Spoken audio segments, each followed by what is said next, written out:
All right. So the way we currently keep track of the objects of our allocator that are still available for allocation is we have this linked list of elements where one free object has a pointer to the next free object. And on allocation, we're going to return a pointer to the first element and then set the next available value in our full allocator struct to the next element in our free list. And we would now like to implement this using atomic operations. So how do we do that? The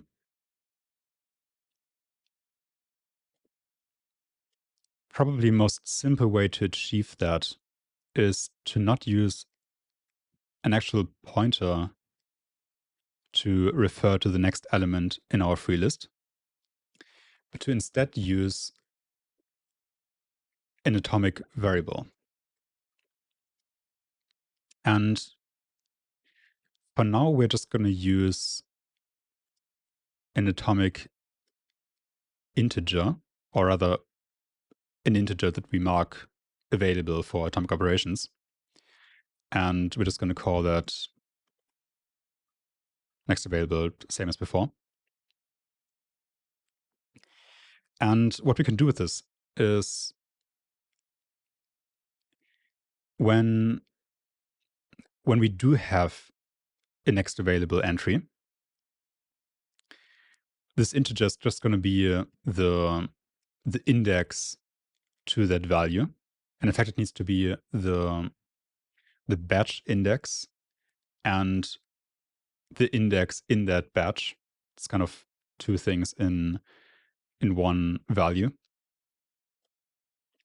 And we will need some kind of indicator to replace the null case that we had before. So when we don't have any next element in our free list, next available is going to be needs to be set to some value to indicate that. And I think the way I want to do that is by using an unsigned integer and setting it to the maximum value. So for example, if we have a 32-bit value, if that value is set to all 1, that's going to be our indicator that there is no next element. But I think I don't want to use unsigned int like this. I think I would like to use a value with a fixed bit width.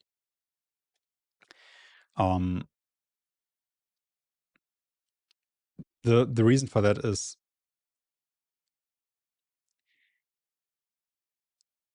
let's say we have a certain batch size and object size. Depending on that size, we will need a certain number of bits to be able to represent those indices. And I think it's easier to just have kind of a fixed width bit mask to represent those indices and the invalid index rather than having an integer size that can vary depending on the system. I think this is going to become even more important once we add other flags to this next available, which I'm not exactly sure yet, but I think we might need in the future. So let's also include standard int, which is the header that defines fixed width integer types in C, and replace our unsigned int with a 32-bit unsigned integer.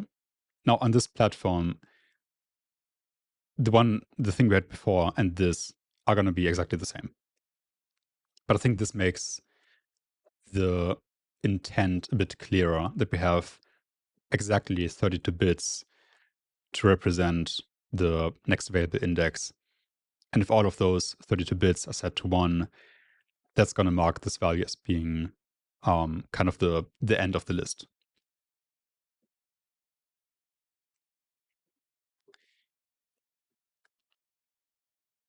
Okay.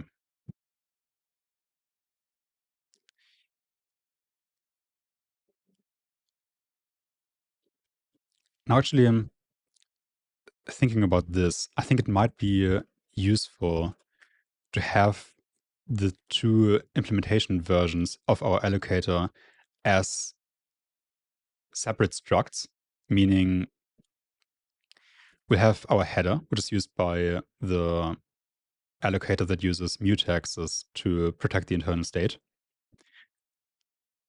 And we have header atomic, which is going to be used by our allocator that uses atomics to do the synchronization. And this one is actually going to use the atomic variable, and this one is going to use available. This one is going to use a pointer.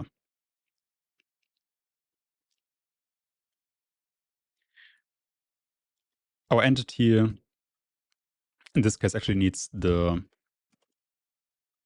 same treatment.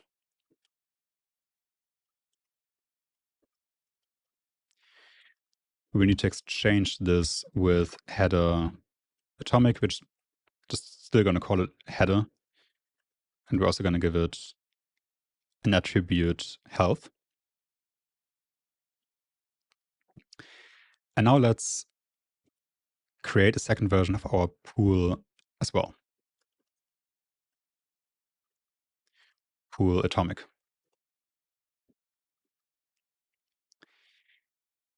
Now, most of these attributes are still going to exist in the atomic version of our pool allocator. The one thing we don't need anymore is the mutex, since again, we're now using atomics for the synchronization.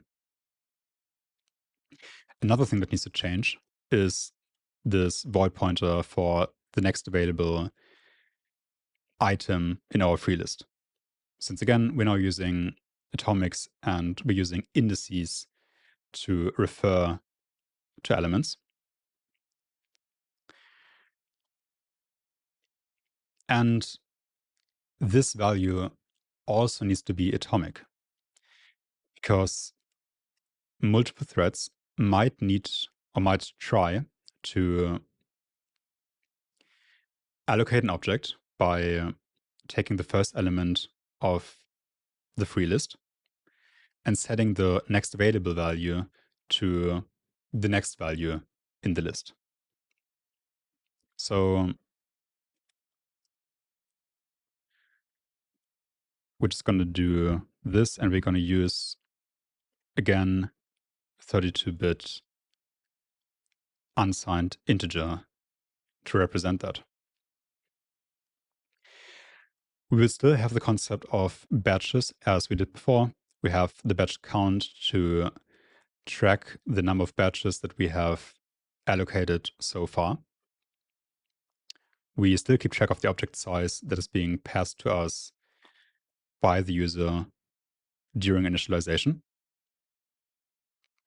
And let's write our new atomic pool init function. So pool atomic init, it will take the atomic version of our pool. We're still going to call it pool. Also take the object size. And again, we can take most of the state that we have right here and just replicate that. Now, the first thing I see is actually we've made a mistake with the previous version of our pool allocator, which is we've mallocked the first batch. I think this mistake came from the fact that we first allocated the first batch during initialization, and then we switched to allocating the batches inside the alloc function. But we didn't delete this malloc call from the initialization. What we actually need to do here is to just delete this. The malloc is going to happen in our alloc function. And we're going to delete it right here as well. We will set our batch count to 0. Object size is still going to be object size. And now we need to initialize our next available index to the correct value. And as I said before, to signal that we've reached the end of the list,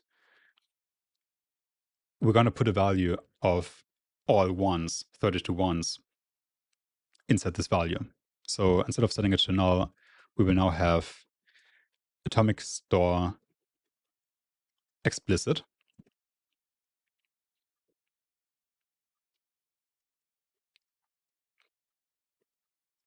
Give it a pointer to our atomic variable.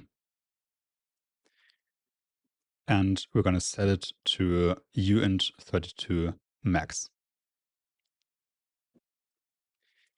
Now, what about the memory order argument to this atomic operation? We saw before that in addition to memory order acquire and memory order release, there's actually another memory order type that we can use here. And that's memory order relaxed. Now, what we are saying with memory order relaxed is that we actually don't need any kind of synchronization operation attached to our atomic write. In this case, write. It can also be used with atomic store, with atomic load.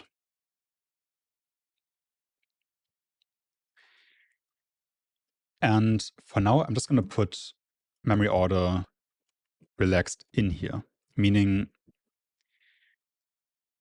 we don't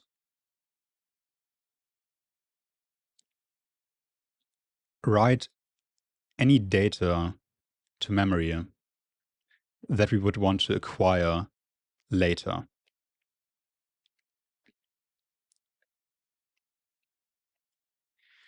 But actually, this probably isn't what we want, thinking about it again, because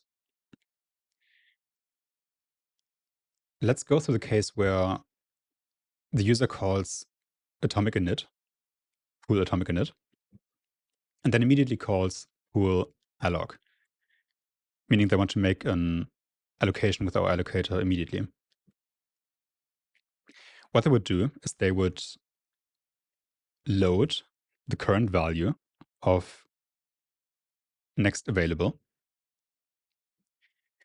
They would observe that the current value is, for example, uint32 max, meaning they need to allocate batches of memory. Now, to check if they're still able to allocate batches, they would also need to reach our batch count variable.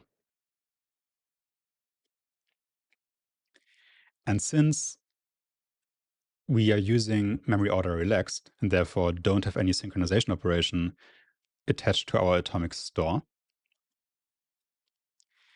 there's no guarantee that the value that we set batch count to is visible to other threads when they are reading next available. And even though we haven't written our alloc function yet, I think this might be an issue. So for now, let's just go the safer route and actually use the memory order release argument here.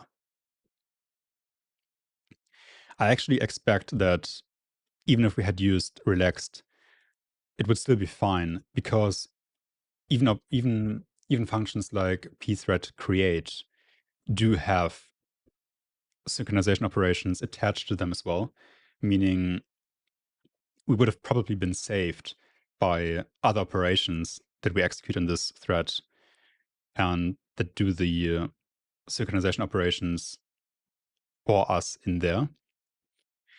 But I think it's still clearer if we pick memory order release here to make clear to the caller that we do actually have important state here that we want to be visible to other threads using our allocator.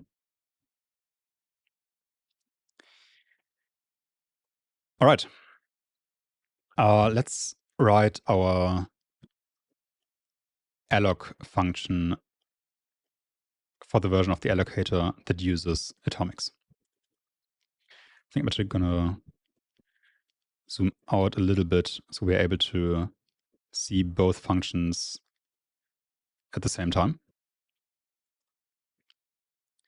Now, what are we gonna return from this?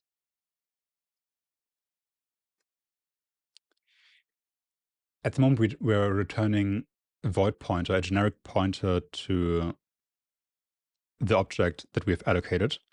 And I think for now that's still fine. I don't see a reason why we need to change that right now.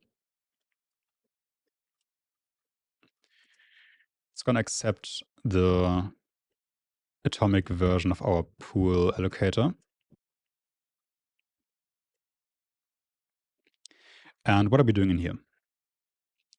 We no longer need the mutex lock and unlock function calls at the start and end of this function.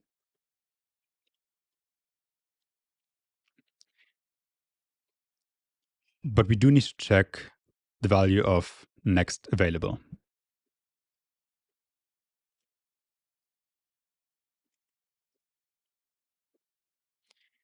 So let's create a value here that's next available. And we're going to do an atomic load operation on our next available variable of the pool allocator. And again, we need to specify the memory order, the synchronization operation that we want to attach to the atomic operation. And kind of in the opposite way that we used memory order release with our store operation, we're now going to use memory order acquire to acquire the writes to memory that we've executed before the store operation and be able to read those values down here. Since again, every acquire corresponds to exactly one release operation.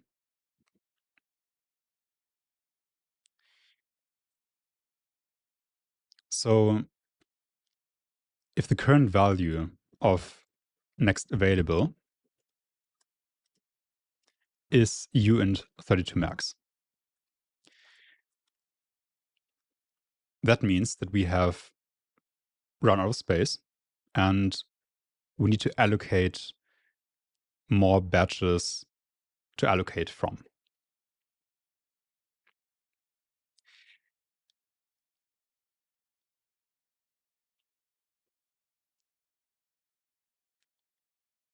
Instinctively, we would just do the same thing that we did in our existing pool alloc function, meaning we check the value, the number of batches that we have allocated so far, check if it's less than batchcon max. And if it is, then we call malloc to allocate another batch of memory. But here we actually have a bit of a problem because since we no longer have a mutex around all of this code as we did before. It is actually possible for multiple threads to call atomic load on our atomic variable, read the value uint32 max, read the same value of batch count, which is in both cases less than batch count max, and they would both call malloc. Now, we haven't produced, like by just calling malloc, we haven't yet caused a data race, but we've done 2 memory allocations where we only wanted to do 1. And since we then set the index, the value at index batch count to this allocated pointer, this would also produce a data race. But even just the malloc call isn't strictly what we want here. So just using atomics doesn't protect us from this kind of weird behavior. So in the case where batch count, where next available is equal to uint32 max, we are still going to use a mutex in this case. So we're still going to call pthread mutex log, which means we still need a mutex in our bool struct. But this time the mutex kind of fulfills a different purpose. This is kind of the batch allocation mutex. This is kind of the name that I want to give this right now, just to make clear that the use case of this mutex is now very different from the one that we had here.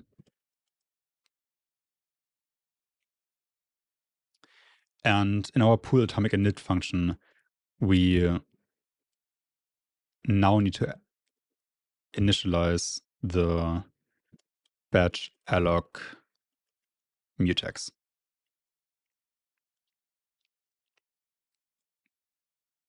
We will have another look at this again, but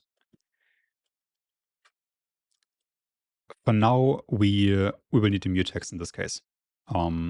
We can't accept that we have multiple memory allocations, even if we find a way to do this write to the memory array in some kind of synchronous way.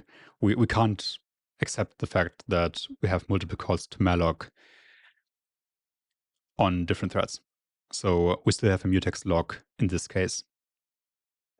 And we're going to give it a pointer to pool batch alloc mutex. Let me actually have a look if I'm still visible on the camera. That seems kind of dark. Let me just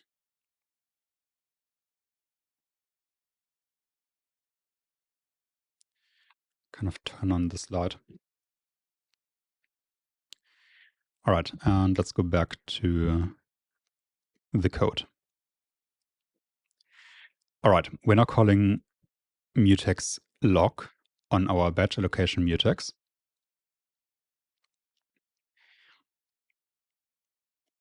Which means that this state is now protected.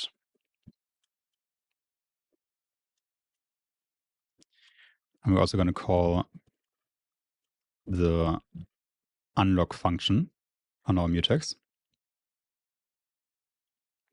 And now we go into the mutex log. We check if batch count is less than batch count max.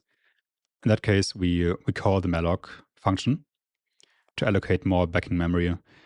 We write the pointer to our memory array. and we initialize our objects to construct the linked list of free items.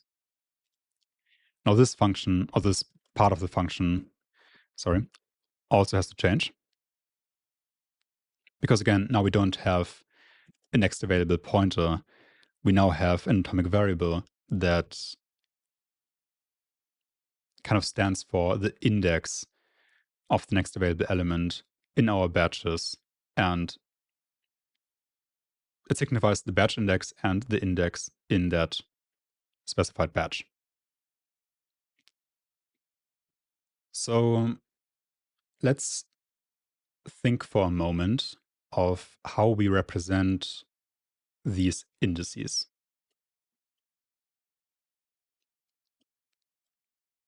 We have 32 bits available to us.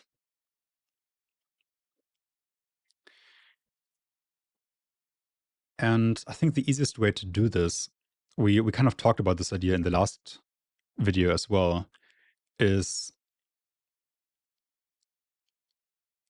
to just go beyond the number of objects that we can save within one batch. So for example, if we have object count equal to 16 was the example we had last time, and our index is 20, that means that the index in batch would be 20, or the remainder of 20 divided by 16, which is 4. And the batch index is equal to 20 divided by 16, which is 1.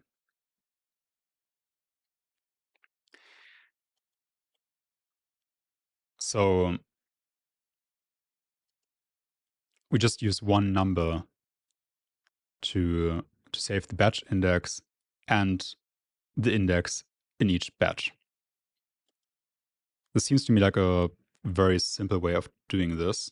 So let's just go with that unless we find any problem with that in the future.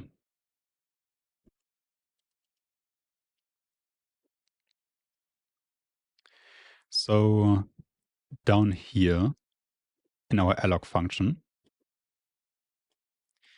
we still need a pointer to the header of the element that we are initializing. But we now need to set it to the index of the previous element. Now the start index of our batch, let's just create a variable for that here, start index, is going to be the index of our current batch, which is pool batch count, times the number of objects per batch, which is object count.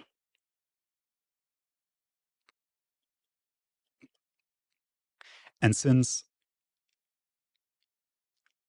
each element points to the element in the array, or to the element before it in the batch,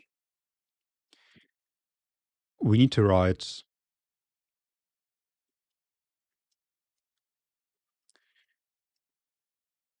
start index plus I, the index of the current value that we are looking at, minus 1. Meaning if we have element 1, we will write index 0 as the next available index. If I is equal to 2, we have 1, 3 is 2. And as such, we're just always pointing to the previous element in our newly allocated batch. I'm actually just seeing one small issue here, which is that we are starting our for loop at index 0, but we actually need to start at index 1. because if I is equal to 0, we would do, let's say start index is 0 because we're allocating the first batch. We have 0 minus 1. And since we're dealing with an unsigned integer, this would just be uint 32 max, which actually, by chance, is correct.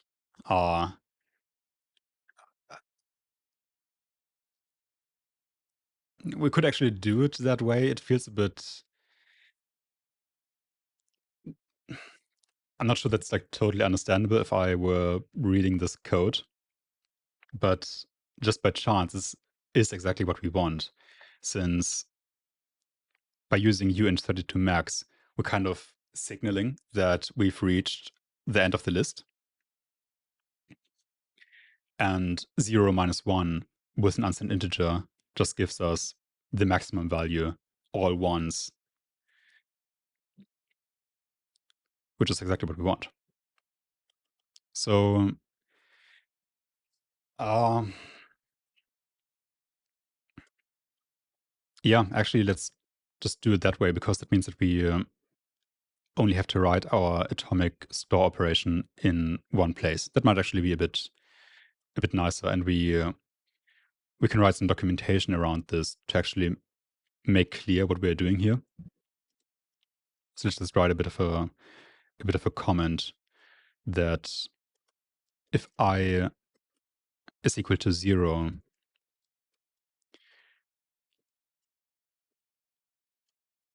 and if start index is equal to 0 and I is equal to 0, the result of that is uint 32 max, signaling that we've reached the end of the list. So now we need to write this index to next available in our header. So let's do atomic store. We're going to give it a pointer to the next available atomic variable inside the header. The value that we want to store is index. And we do also want to make the synchronization operation explicit again. And we're going to do the same thing that we did before, in that we use memory order release as our explicit synchronization operation. Again, signaling that we do want the writes that we've done before the call to the atomic operation to be visible to other threads when they're able to observe that new value that we set right here. Now, again, I don't think that using memory order release is actually strictly necessary in this case, because we have to remember that we are doing all of these operations between a mutex lock and unlock. And implicitly, these two operations also include synchronization operations, meaning that lock has acquire semantics, meaning that all the writes to memory that happened before a mutex unlock are being acquired by the mutex lock and are now visible. So mutex lock acts kind of similar to an atomic load with the memory order acquire synchronization operation. And the mutex unlock acts kind of similar to a memory store with, an atomic store with the memory order release synchronization operation. Meaning that even if we don't do memory order release on this line, we still have our mutex unlock that's going to have the same effect. But for now, we don't really care about the performance optimization that not using release would bring us here. So let's use release for now. Sorry, I might have said release before. I mean that what I actually meant was we don't care about the effect that using memory order relaxed would bring us here. I'm actually not sure what I said. All right. So we have now initialized our linked list of available elements. Since we're now beginning our loop at index 0, we don't need to initialize this value down here. But since this trick that we've done here, where 0 minus 1 is UN32 max, we do actually need to fix this mistake for our mutex-based allocator. So in this case, we don't want to set it to a pointer here.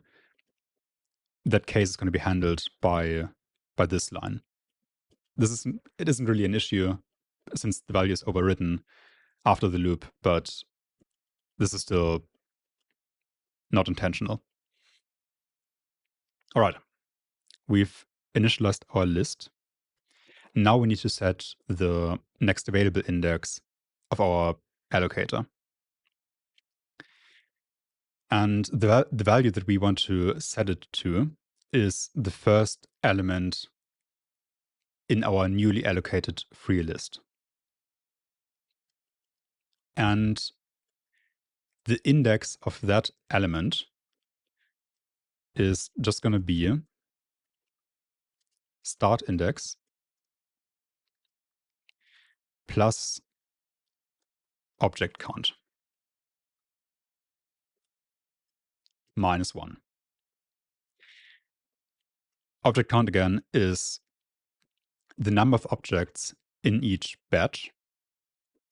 And we are subtracting 1 to get to the actual last element of the batch instead of the element just past the newly allocated batch.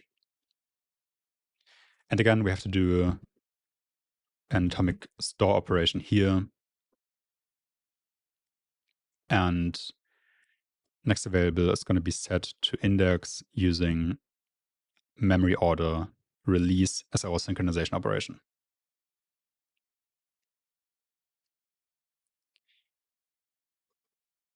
Okay, and at the end, we need to increment our batch count by 1.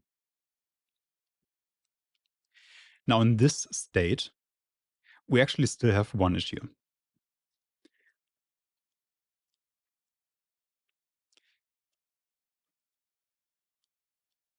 Let's think about the first allocation. So we've just initialized our pool, and 2 threads are now going into this pool atomic alloc function. They will both read next available. They will both read the value next available as being uint32 max. And they will both go into this mutex. Now we have fixed the issue that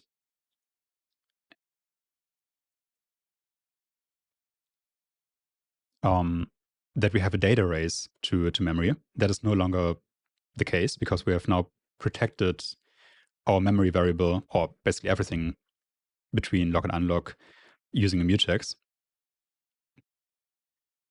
But we're actually still executing malloc twice. Because think about this. The first thread enters this mutex lock, and batch count is going to be 0, which means this condition is true. And we allocate a new batch of memory, set the pointer to our memory array, do all the necessary initialization, and then increment our batch count by 1, meaning the value of batch count is now equal to 1. We then call mutex unlock, and now the second thread is going to enter the region between lock and unlock. It will now see the value 1 when it reads the batch count variable. 1 is still less than batch count max, which is equal to 4 in this case. And we now immediately allocate a second batch, despite not having used all of the first batch. Now, it isn't a data race, and it's not that anything would go wrong, but it doesn't really do what we have intended in this case. We don't actually want to allocate another batch despite not having fully used the first batch. What we actually want is to read the value of next available, the value of next available of the pool again, see if it's still equal to UN32 max, and only in that case do the memory allocation. Because remember, while one thread executes the lines of code between mutex lock and unlock, another thread might need to wait at this point. And at this waiting period, the value of next available inside our pool allocator might change. And based on this changed environment, we might want to do different things, which is exactly the case here. Our environment has changed the way that we've allocated another batch and now no longer need to call malloc a second time. So what we will want to do to solve this problem is to just read the value of next available again. We're just going to set next available again to the result of the atomic load operation. Meaning we read the current value of pool next available with acquire memory order semantics, write it to next available, and if it is still next available, if it's still equal to UN32 max, only then do we allocate another batch of objects.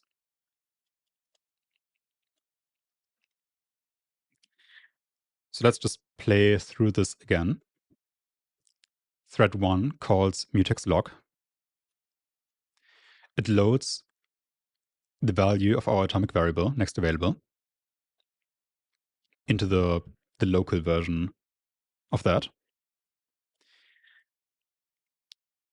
The first time, it is actually going to be equal to UN32 max, which means we allocate our first batch of memory and then call mutex unlock. And before we actually set the next available value of our pool. Actually, I did forget to... did I actually forget? Header next available. Yeah, okay, sorry. What I actually wanted to do here is to set the next available value of our pool, not of some element in the batch. So this value is going to be written to by thread 1. It's going to be set to the last element of the newly allocated batch. Then we call mutex unlock on the first thread. And then the second thread can enter the lines of code between lock and unlock. And in that case, we're now going to read this newly set value of pool next available, which is now going to be the last element of our batch, if we haven't done any other allocations in the meantime. Like, let's presume for now that we don't have any other threads that are doing allocations. So pool next available is still the value that we set on the first thread here. So the last value of the allocated batch.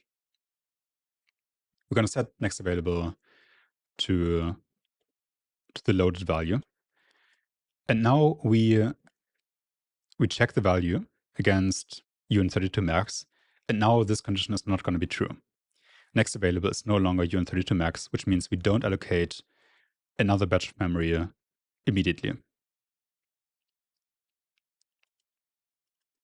So the second thread simply unlocks the mutex again and continues execution. So for now, we've only handled the batch allocation in our alloc function. We haven't handled actually removing an item from our free list. So let's do that next.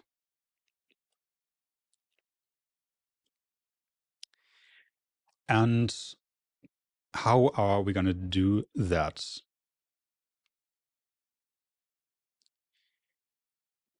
Next available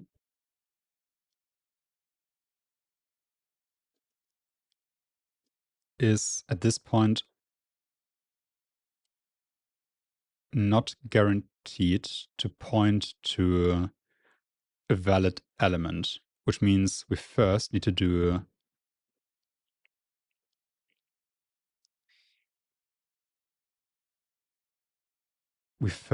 read it again.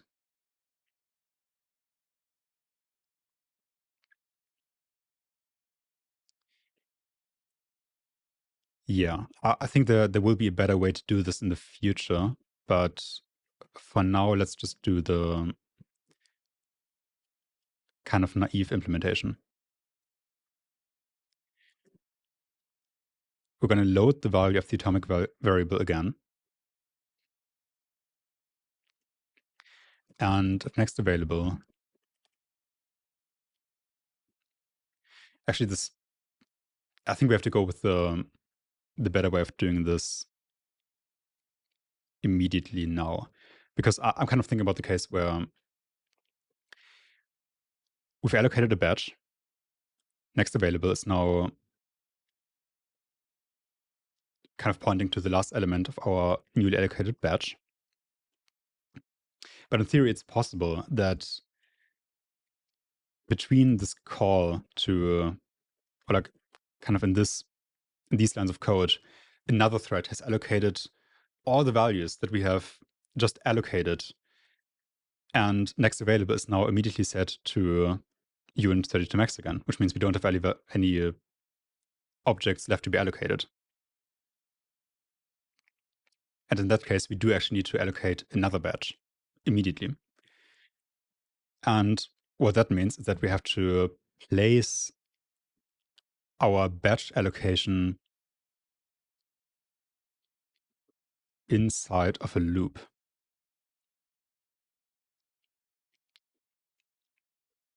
Yeah, and in our mutex protected version of our allocator, this actually isn't a problem. Because it is guaranteed that after we've allocated a new batch of memory, no other thread can allocate all the objects that we've just allocated.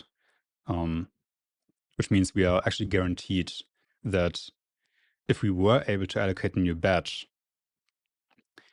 we will now be able to take the first element of our free list that is actually guaranteed to be available. But in our atomic version of our allocator, this is not the case. After we exit the mutex here, or between calling mutex unlock here and loading the atomic variable again in this line, another thread might have taken all the elements of the free list, and we're now left with no elements again.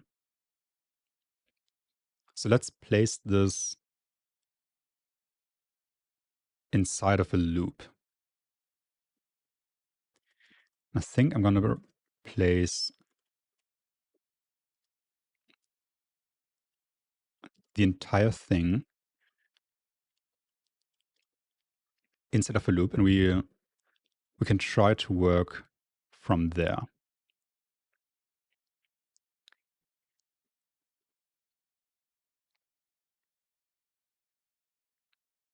So now, next available, if it is actually equal to uint32 max, we go in here, we allocate more memory,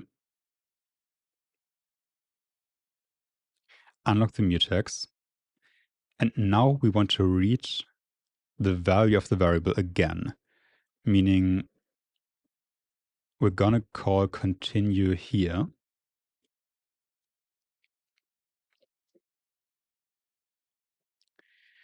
And that means that once we are past this if condition, we are guaranteed that next available is not equal to uint32 max.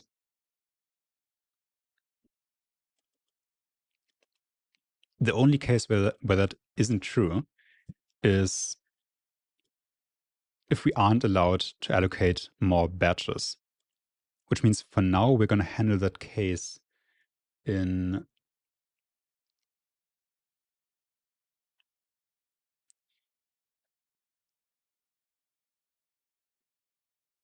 a bit of a different way. There might be a better way to do this in the future, but for now I think it's easiest if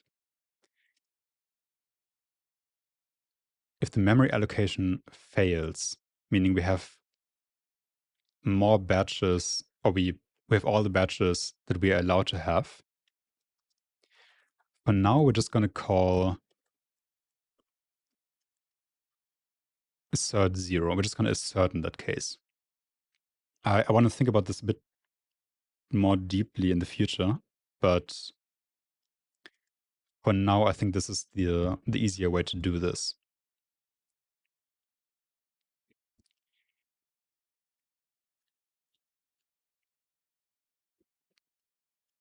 I think the way we might handle this in the future is by having some kind of flag.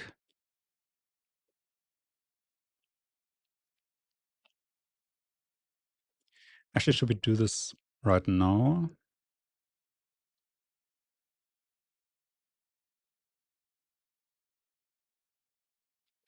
I think we could do this right now.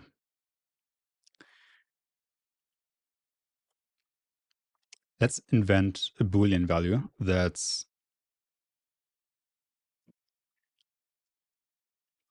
did allocation fail? And it's set to false in the beginning. We go into our mutex, check our next available again.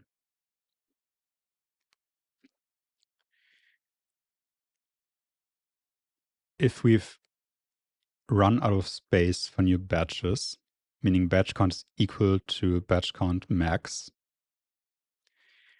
we go into this part of the if condition and we set did allocation fail to true.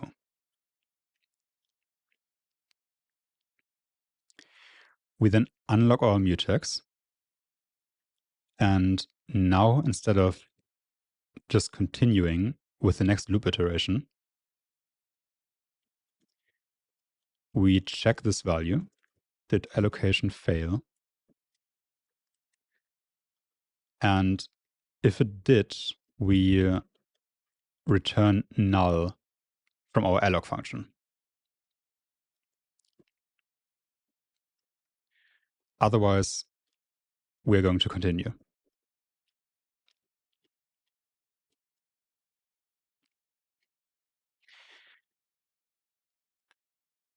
Yeah, I think this should work.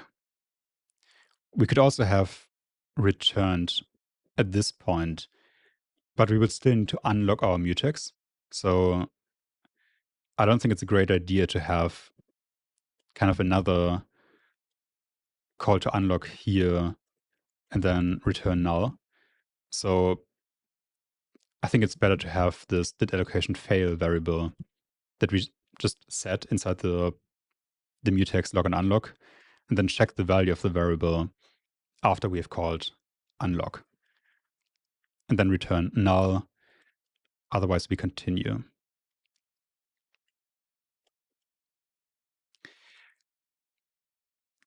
If we hadn't done this, and in the case where batch count is equal to batch count max, we would have just continued as normally, meaning we call unlock and then call continue. We would have gone into the next iteration of our loop, meaning we load next available again. We check if it's equal to uint32 max. In that case, it would still be uint32 max because we didn't do a memory allocation. We didn't allocate more backing memory. And we would simply get stuck in this loop.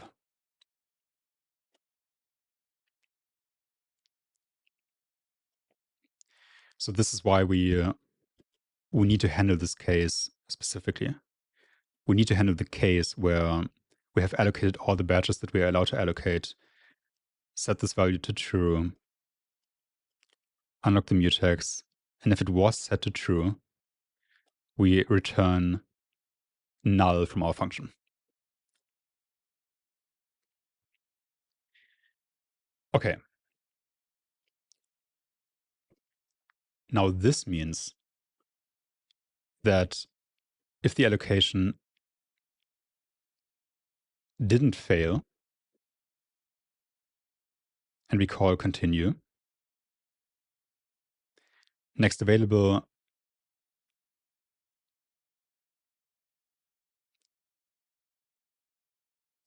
will now either be a valid index or it will be uint32 max under the condition that the allocation didn't fail, meaning we do actually have another chance of allocating more backing memory.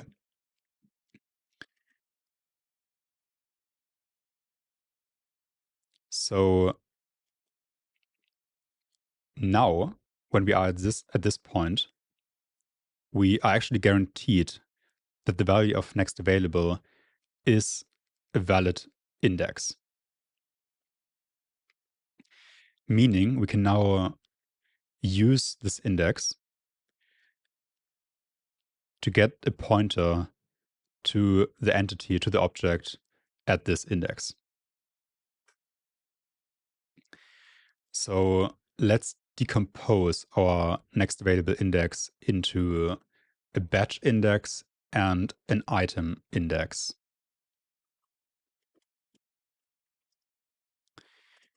And the batch index, I'm actually not sure if we have the illustration from before. We don't, but that's all good. Batch index is equal to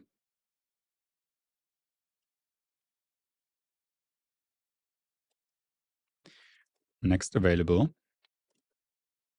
divided by object count, which again is the number of objects per batch. And we have the index in the batch, which is next available remainder of the division with object count.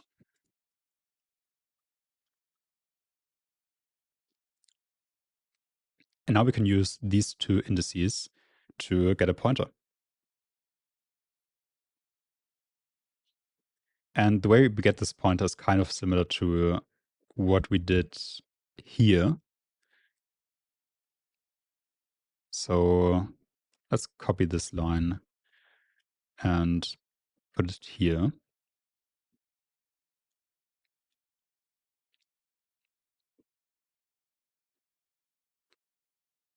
We're going to swap out this for our batch index. And I is going to be our index in batch. And we can use this to calculate the byte offset into our backing memory. So memory at batch index gives us the base pointer of that specific batch. And we're going to add to that the index in our batch times the object size in bytes.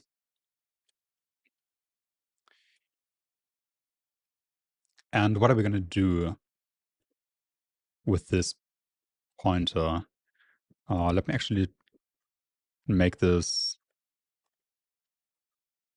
just a void pointer and call it object. Because I'm not sure for now if we actually need the header.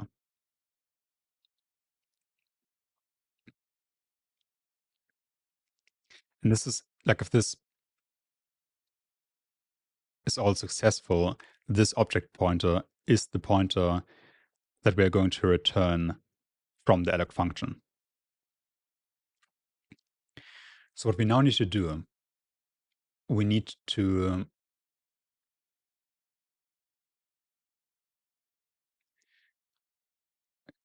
set the next available index of our allocator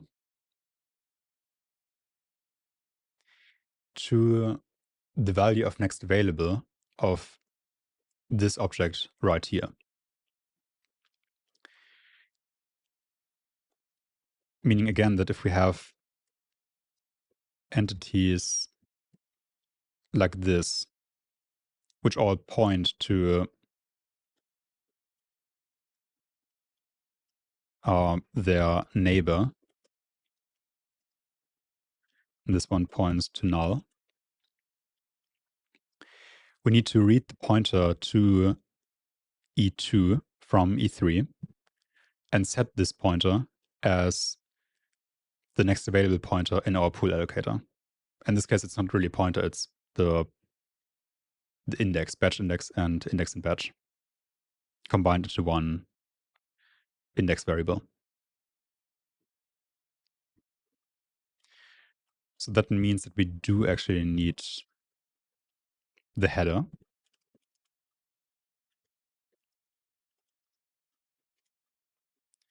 And we're going to convert our character pointer again to a header pointer.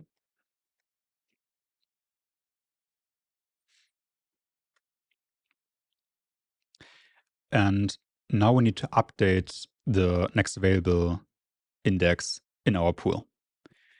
Meaning we do an atomic store operation again on pool next available.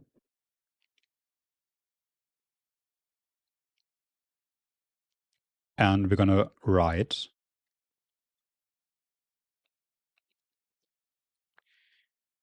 the next available value that is saved inside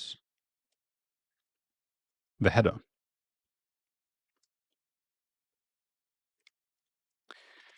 Meaning we first do an atomic load. Available is equal to atomic load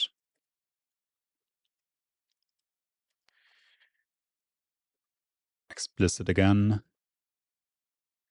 of the next available value inside the header.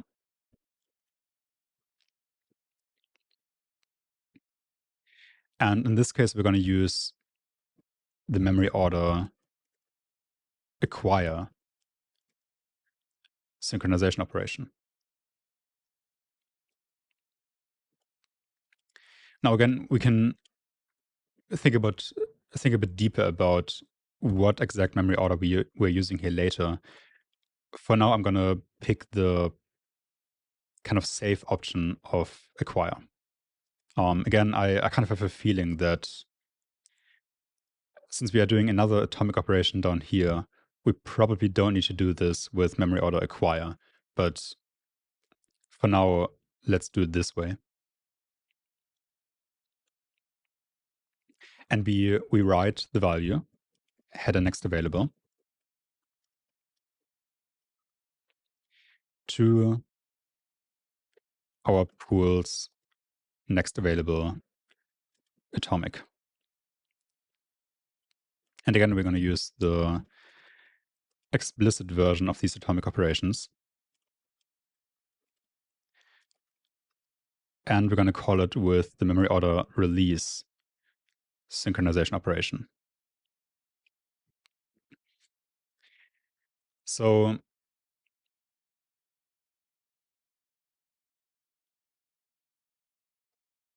and this is kind of the same case where I'm not exactly sure yet if we do need release or if we can pick kind of a lower tier of synchronization operation classes. We might need to be able to, or we might be able to use relaxed in one of these cases or in both cases. I'm, as I said, not sure yet. And we're going to store that in this value. Now,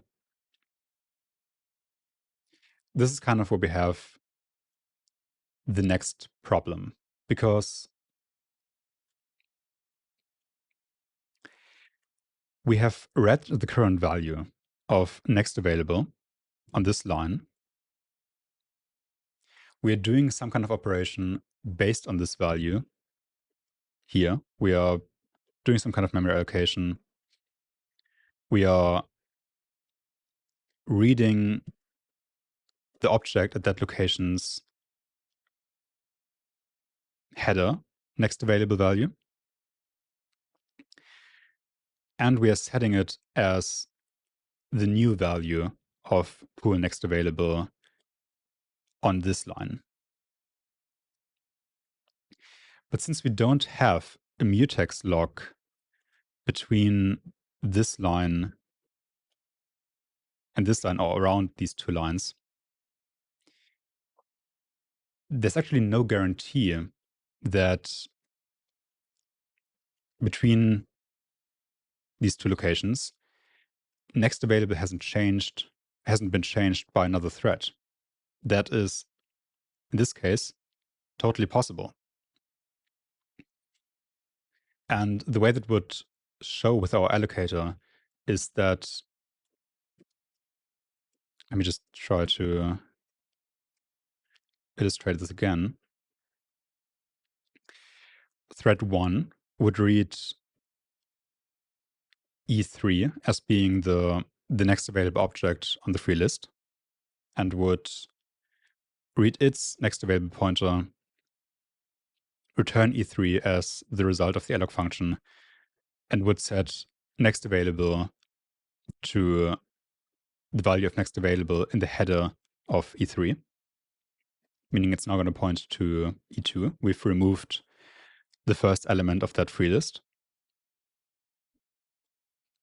But meanwhile, thread 2 would do the exact same thing, meaning thread 2 would read the value of next available here.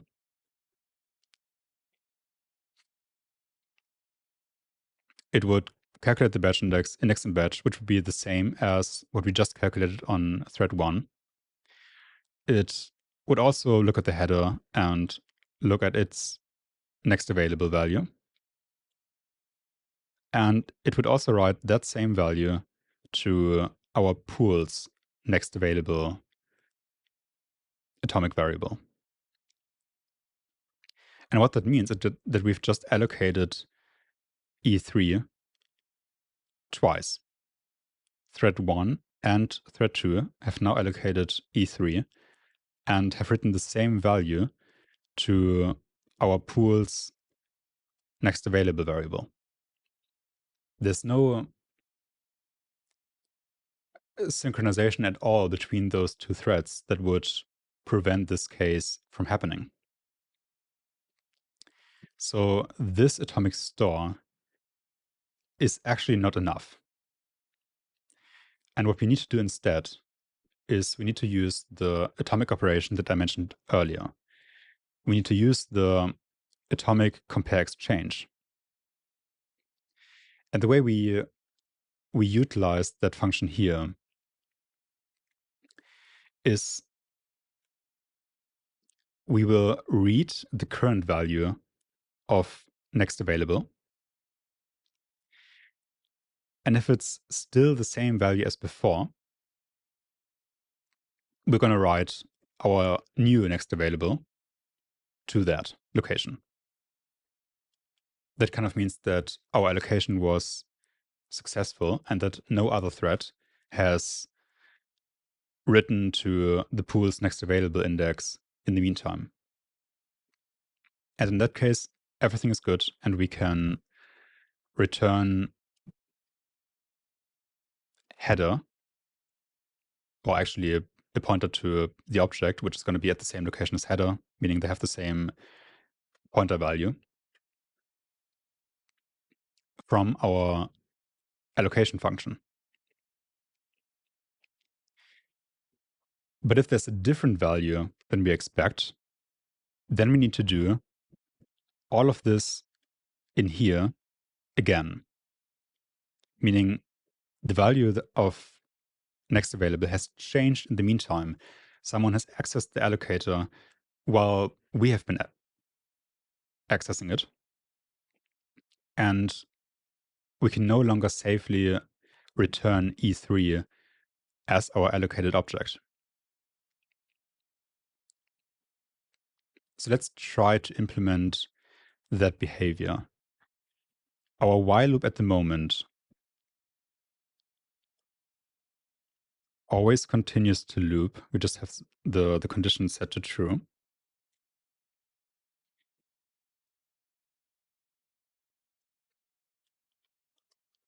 So let's write to a local success variable.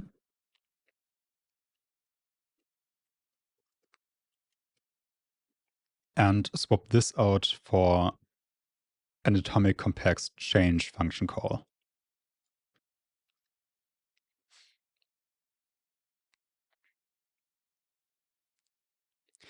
Now, the value that we expect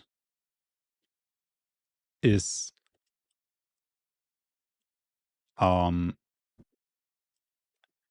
next available. We just have another look at the function definition.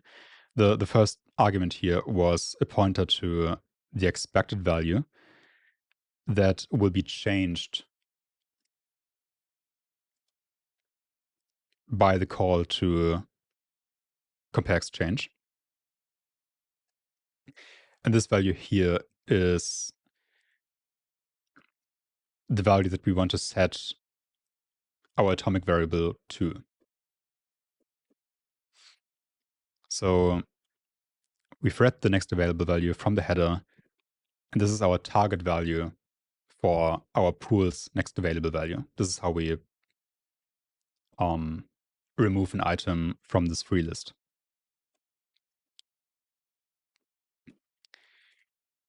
And again, for now, we're just going to use acquire release as our synchronization operation in the success case.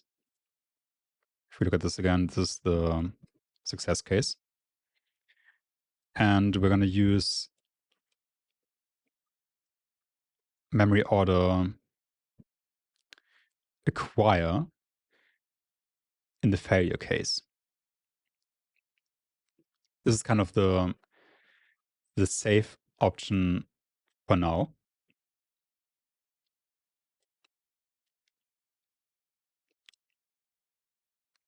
Meaning that if we successfully exchange this value, we make all of our writes available to other threads reading this atomic value. And if we aren't successful, we acquire all the memory writes that other threads have made.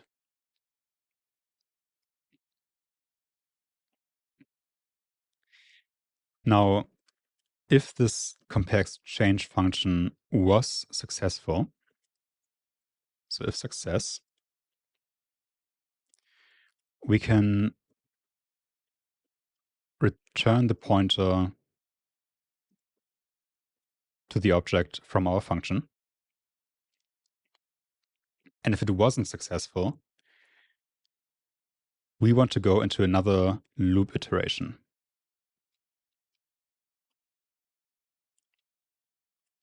Now we can see here that the first operation in the next loop iteration would just read the value of next available again. So we actually don't need to include this line in our loop. Because if our compare exchange function wasn't successful, we still read the pool's next available value and save it in our local next available function, next available value. So then we just enter another iteration of this loop. Now there's one issue with this, which is that we still have the case where next available is equal to UN32 max and we allocate more memory. And in this case, it is possible for us to continue. And if we continue, we wouldn't execute another load operation on the pool's next available.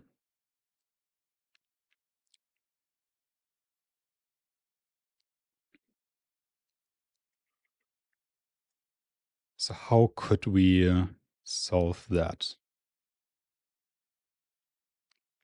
This is the case when the allocation didn't fail.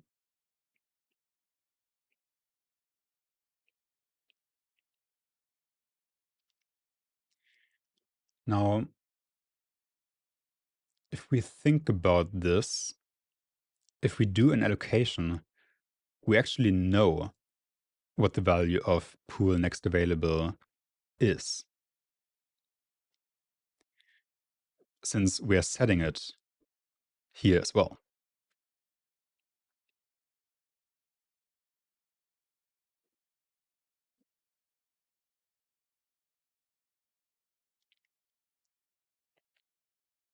So in theory, what we can do when we do an allocation, we should also set our local copy of next available. And even in the case where we unlock our mutex, do all these operations here, and try to set the pool next available.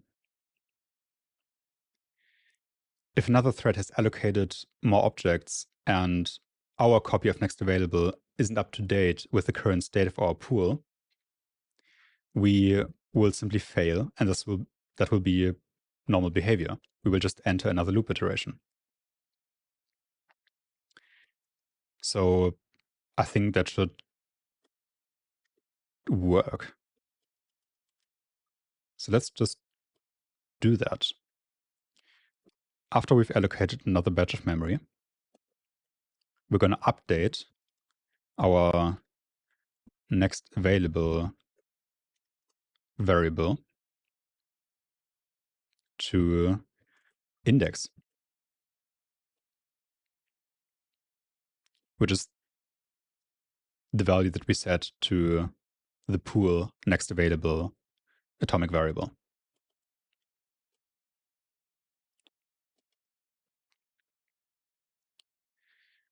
Yeah, that